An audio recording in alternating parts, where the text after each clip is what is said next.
Hello friends, আমি গোপাল আপনাদের সবাইকে হার্দিক অভিনন্দন জানাচ্ছি MK trading and academy for the stock মার্কেটের official YouTube channel MK trading বেলদাতে।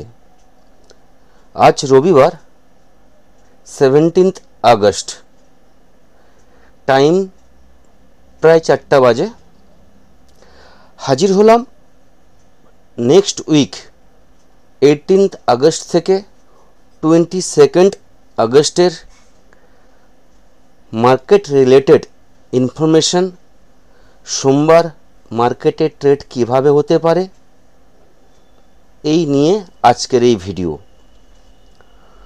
তো প্রথমে আপনাদের দেখিয়ে রাখবো, এটা এমকে ট্রেডিংয়ের ডিসক্লেমার অবশ্যই আপনারা দেখে ট্রেড করবেন। এমকে ট্রেডিং অথবা আমি কোনোভাবেই কিন্তু আপনাদেরকে বাই বা সেলের রেকমেন্ডেশন দেই না। এখানে ভিডিওতে যা কিছু ইনফরমেশান দেওয়া হচ্ছে টোটালটাই কিন্তু এডুকেশন এবং লার্নিং পারপাস। চলুন এবার যাওয়া যাক আমাদের ডেলি চার্টে, নিফটির চার্টে। আমরা সোমবারের অ্যানালাইসিস করার আগে কয়েকটা জিনিস আপনাদের বলে দিই। আমাদের লাস্ট মার্কেট ওপেন ছিল হচ্ছে বৃহস্পতিবার, যেখানে উইকলি ক্লোজিং হয়েছে এবং নিফটির এক্সপায়ারি ছিল। শুক্রবার মার্কেট অফ ছিল ডিউ টু 15 আগস্ট। শনিবার রবিবার অলরেডি মার্কেট অফ থাকে। তো ফ্রাইডে ইন্ডিপেন্ডেন্স ডে ছিল, সঙ্গে আরও কিছু নিউজ ছিল, যেই কারণে মার্কেটের যারা ট্রেডিং করেন সঙ্গে গ্লোবালি সমস্ত মানুষের নজর ছিল রাত্রে যে ইভেন্ট ছিল শুক্রবার, ইউএস প্রেসিডেন্ট ট্রাম্প এবং রাশিয়ার প্রেসিডেন্ট পুতিনের মিটিং।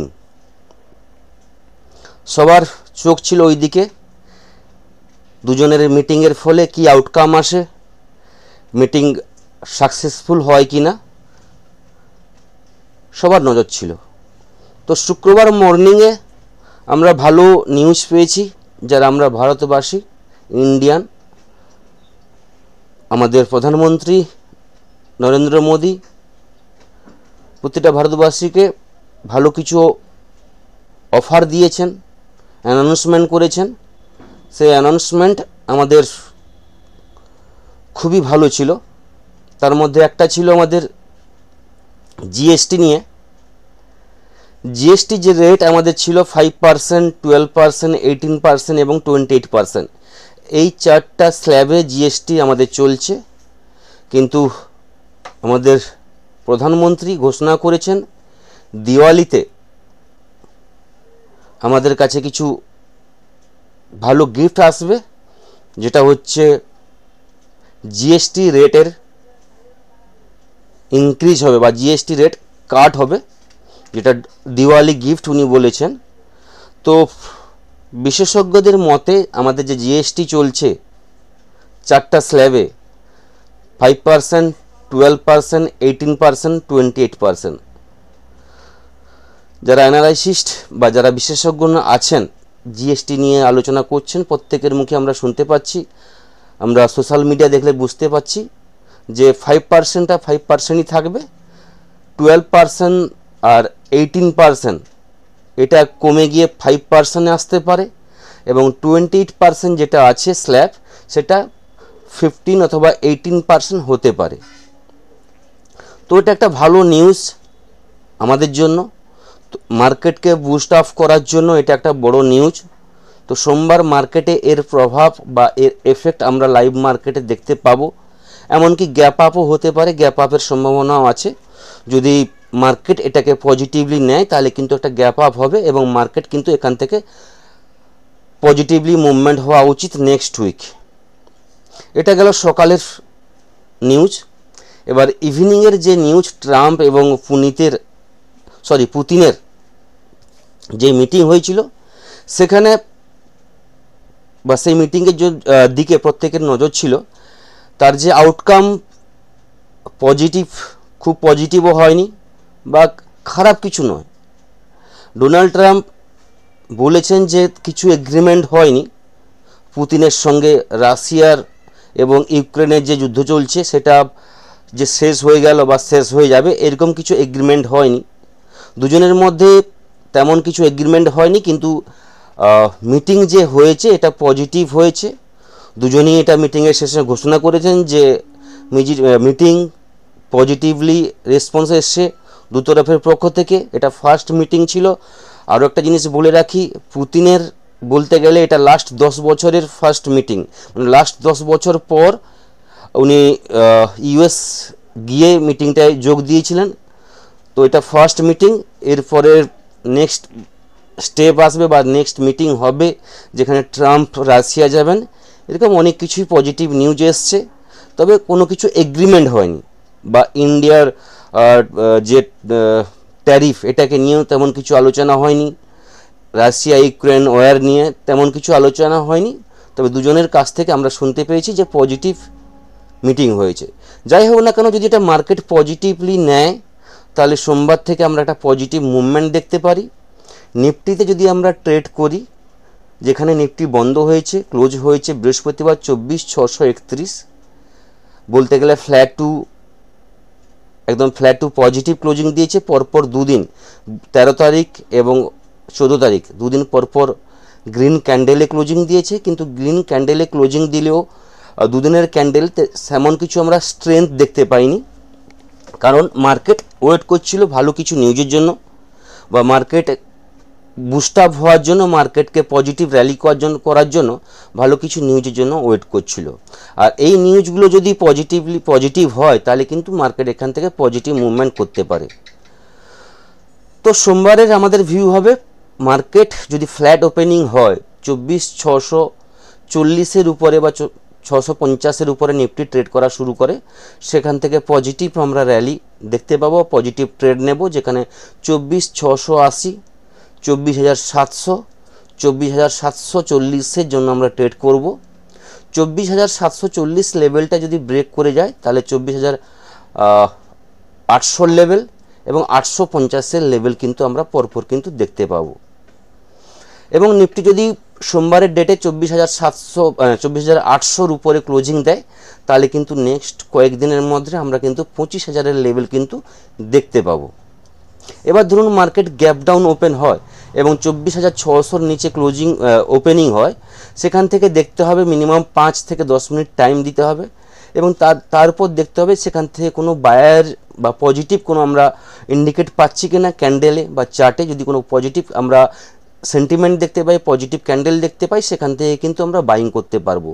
যদি মার্কেট ওপেনের পর, গ্যাপ ডাউন ওপেনের পর এবং 10 মিনিট 15 মিনিটের লো যদি ব্রেক করে যায় তাহলে সেখান থেকে কিন্তু নেগেটিভ ট্রেন্ড বা নেগেটিভ ট্রেড আমরা নিতে পারি, যেখানে টার্গেট থাকবে 24,550-এর জন্য এবং 24,530, 24,500 এই লেভেল পর্যন্ত কিন্তু একবার আসতে পারে যদি নেগেটিভ ওপেন হয় এবং নেগেটিভলি ট্রেড করা শুরু করে। 24,500 একটা বড় সাপোর্ট জোন, 24,500-র কাছাকাছি এলে যদি আমরা ডাউনের ট্রেড থাকে তাহলে সেখান থেকে কিন্তু সেটাকে এক্সিট করে পজিটিভ কোনো ট্রেডের জন্য আমরা কিন্তু ওয়েট করতে হবে 24,500 লেভেলে।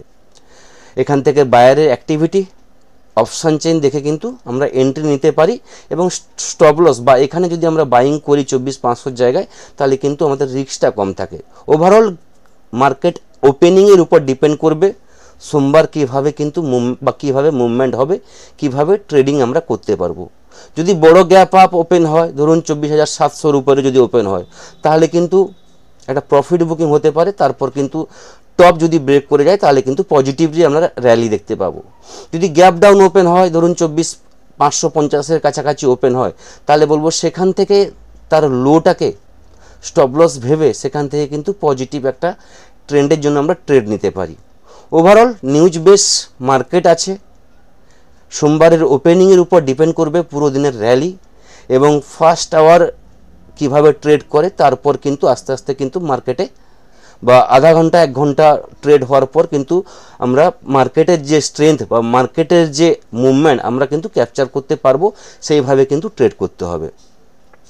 এবার যারা লাইভ মার্কেটে সাপোর্ট নিতে চান প্রত্যেকেই বলবো আমার টেলিগ্রামে জয়েন করুন। টেলিগ্রামের লিঙ্ক ডেসক্রিপশান বক্সে দেওয়া থাকবে, সেখানে আপনি জয়েন করলে ডেলি বেসিসে লাইভ মার্কেটের আপডেট কিন্তু আমরা ফ্রিলি সাপোর্ট করে থাকি। তো dot two dot, point two point, time based কিন্তু সেখান থেকে আপনারা সাপোর্ট পাবেন। এবার যদি ব্যাঙ্ক নিফটির ভিউতে চলে আসি, ব্যাঙ্ক নিফটি যেখানে ক্লোজিং দিয়েছে 160 পয়েন্ট পজিটিভ ক্লোজিং আমরা দেখতে পেয়েছি। বলতে গেলে বুধবার এবং বুধবারের যে ওপেনিং এবং হচ্ছে বৃহস্পতিবারের ক্লোজিং বলতে গেলে প্রায় সেম। তো ব্যাঙ্ক নিফটি যেখানে ক্লোজিং দিয়েছে 55,340, যদি ব্যাঙ্ক নিফটি সোমবার গ্যাপ আপ ওপেন হয় এবং 55,500 লেভেলটা ব্রেক করে যায়, তাহলে সেখান থেকে কিন্তু পজিটিভ মুভমেন্ট আমরা দেখতে পাবো। 55,500 ব্রেক করে গেলে 55,650, 55,800 এবং 56,000 লেভেলের দিকে কিন্তু পরপর কিন্তু আমরা এগোতে থাকবো। তো এই লেভেল বা 56,000 লেভেল যেতে গেলে 55,500 উপরে ব্যাঙ্ক নিফটিকে ট্রেড করতে হবে। এবার যদি ডাউনের জন্য যদি ট্রেড নিই, তাহলে বলবো 55,150 যে লেভেল আছে ব্যাঙ্ক নিফটিতে, ওই লেভেলটার নিচে যদি ব্রেক করে ট্রেড করা শুরু করে, সেখান থেকে কিন্তু একটা নেগেটিভ ট্রেন্ডের জন্য আমরা ট্রেড নিতে পারি, যেখানে ফার্স্ট টার্গেট থাকবে 55,000 লেভেল কিন্তু আমাদের টার্গেট থাকবে। 55,000 যদি লেভেলটা ব্রেক করে যায়, তাহলে কিন্তু 54,900 লেভেল কিন্তু আমরা দেখতে পাবো। তো ম্যাক্সিমাম 54,900 লেভেল পর্যন্ত আমার ম্যাক্সিমাম টার্গেট থাকবে ডাউনের দিকে। তো 54,900 যদি আসে, সেখান থেকে কিন্তু বাইংয়ের চান্স পাবেন, সেটা কিন্তু মাথায় রেখে কিন্তু ট্রেড করবেন। একদম সামান্য স্টপ লস লাগিয়ে এখান থেকে কিন্তু একটা পজিটিভ ট্রেন্ডের জন্য আমরা কিন্তু ট্রেড নিতে পারি, যেখানে আরামসে 100-200 পয়েন্টের র্যালি একটা দেখতে পাবো। কেননা 54,900 জোন একটা সাপোর্ট জোন আছে, তো এটা মাথায় রেখে কিন্তু ট্রেড করতে হবে। এবার যদি গ্লোবাল মার্কেট আমরা দেখে নিই, এটা হচ্ছে গ্লোবাল মার্কেট দাউ 34 পয়েন্ট পজিটিভে ক্লোজিং দিয়েছে শুক্রবার দিন। S&P 500 18 পয়েন্ট নেগেটিভ ছিল, ন্যাসডাক 87 পয়েন্ট নেগেটিভ ছিল। ইউরোপ মার্কেট বলতে গেলে ক্যাক 118 পয়েন্ট পজিটিভ ছিল, বাকি ইউরোপ মার্কেট নেগেটিভ ট্রেড করেছে। এশিয়ান মার্কেট যদি আমরা দেখি, তাহলে বলবো gift Nifty future 37 point নেগেটিভে, নিকাই 730 point positive trade করেছে, হ্যাংসাং 249 পয়েন্ট নেগেটিভ। বাকি সব যে এশিয়ান মার্কেট আছে সমস্ত index flat to positive, flat to negative trade করেছে। আরও একটা বড় সমস্যার বিষয় হলো আমাদের, যেটা আমি প্রতিদিন আলোচনা করে থাকি, এফআইদের সেলিং। যেটা বৃহস্পতিবার আমরা দেখেছি, এফআইদের সেলিং 1,926 কোটি টাকার সেলিং করেছে, যেখানে ডিআইরা 3,895 কোটি টাকার বাইং করেছে। ডিআইরা কন্টিনিউ বাইং করে যাচ্ছে, আর এফআইরা কন্টিনিউ বলতে গেলে আজ 1 মাস প্রায় 20 দিন হতে চললো, এফআইদের কিন্তু কন্টিনিউ সেলিং আসছে। আমি প্রতিটা ভিডিওতে লাস্ট কয়েকদিন ধরে বলে আসছি, এফআইদের বাইং যদি না আসে, আমাদের মার্কেটে কিন্তু স্ট্রেংথ আসবে না। তো এফআইদের যে সেলিং, এটাকে যতক্ষণ না বাইংয়ে রূপান্তরিত হচ্ছে, মার্কেটে কিন্তু স্ট্রেংথ আসবে না। এবার যে নিউজ এসছে, ট্রাম্প এবং পুতিনের মিটিং, আমাদের পিএমের অ্যানাউন্সমেন্ট, এই নিউজ যদি এফআইদের পজিটিভ মনে হয়, তাহলে কিন্তু এফআইরা কিন্তু সোমবার থেকে বাইংয়ে আসতে পারে। যদি তারা ভালো কিছু নিউজের জন্য ওয়েট করছিল, ভালো কিছু নিউজ এলে তারা বাইংয়ে আসবে। আর এই নিউজ যদি তাদের কাছে পজিটিভ হয়, তাহলে কিন্তু এফআইরা কিন্তু বাইংয়ে আসবে। কারণ এফআইরা অলরেডি বলতে গেলে 92%, 93% সেলিং করে রেখেছে, যেখানে ওভারসোল্ড জোনে জায়গায় দাঁড়িয়ে আছে। তাদের ওভারসোল্ড থেকে কিন্তু বেরিয়ে আসতে হবে। বেরিয়ে আসার জন্য তাদের কাছে একটা বুস্ট আপ বা পজিটিভ কিছু নিউজের প্রয়োজন ছিল। এই নিউজগুলো পজিটিভ হতে পারে। যদি এই নিউজগুলো পজিটিভ হয়, তাহলে কিন্তু তারা কিন্তু বাইংয়ে আসবে। এটা কিন্তু সোমবার আমরা ভালোভাবে লাইভ মার্কেটে বা সোমবারের যে ক্যান্ডেল তৈরি হবে, সেই ক্যান্ডেলে কিন্তু আমরা বুঝতে পারবো মার্কেট কিভাবে রিয়্যাক্ট করবে নেক্সট কয়েকদিন। কারণ হচ্ছে আগস্টের লাস্ট পর্যন্ত মিটিং চলতে থাকবে। পুতিন ইন্ডিয়া আসবেন, মোদির আমাদের যে প্রাইম মিনিস্টার মোদির সঙ্গে মিটিং আছে, তো ওটা হচ্ছে আগস্টের লাস্টের দিকে আছে। তারপর ট্রাম্পের যে ট্যারিফ কান্ট্রিগুলো অ্যানাউন্সমেন্ট করেছিলেন যে আগস্টের 27-28 তারিখের মধ্যে ট্যারিফগুলো অ্যানাউন্সমেন্ট হয়ে যাবে। তো এই জিনিসগুলো কিন্তু পরপর আছে। তো লাস্ট 10 দিন মার্কেট যে আমাদের আছে, এই জায়গাটা কিন্তু নিউজ বেস থাকবে। তো নিউজ বেস থাকলে আপনাকে আপনার মতো করে ট্রেড করতে হবে, বড় কোনো টার্গেটের জন্য ট্রেড করা যাবে না। ছোট ছোট স্ক্যাল্পিং করে আপনি আপনার ক্যাপিটাল সেভ রেখে আপনি আপনার দিনটাকে ঠিকভাবে কিন্তু পরিচালিত করবেন। এবার যারা এই ভিডিওগুলো দেখছেন এখনও আমার YouTube channel MK trading বেল্লা subscribe করেননি, প্রত্যেকেই বলবো সাবস্ক্রাইব করে নিন, বেল আইকনে গিয়ে ক্লিক করুন, যাতে এমকে ট্রেডিং যা ভিডিও উপস্থাপন করবে সেই ভিডিওগুলো আপনাদের কাছে কিন্তু নোটিফিকেশানে কিন্তু প্রথম আসবে। এবং লাইক শেয়ার অবশ্যই করবেন, কমেন্টস করুন ভিডিও কেমন লাগছে। যদি নতুন কিছু আপনাদের লাগে বা কোনো টপিক নিয়ে আলোচনা করতে হয় অবশ্যই কমেন্টে লিখবেন, আমি চেষ্টা করব সেই ভিডিওগুলো আপনাদের সামনে নিয়ে আসার জন্য। তো এই থাকলো সোমবারের ভিউ 18 তারিখের কালকের জন্য। তো কালকে পুরো দিন মার্কেটে দেখার পর কিন্তু আমাদের নেক্সট যে 4-5 দিন থাকবে নেক্সট উইকের, তার কিন্তু অ্যানালাইসিস আমরা করব নেক্সট ভিডিওতে। এই থাকলো সোমবারের জন্য, নেক্সট ভিডিওতে আপনাদের সঙ্গে আবার দেখা হবে। সবাই ভালো থাকবেন, থ্যাংক ইউ, ধন্যবাদ।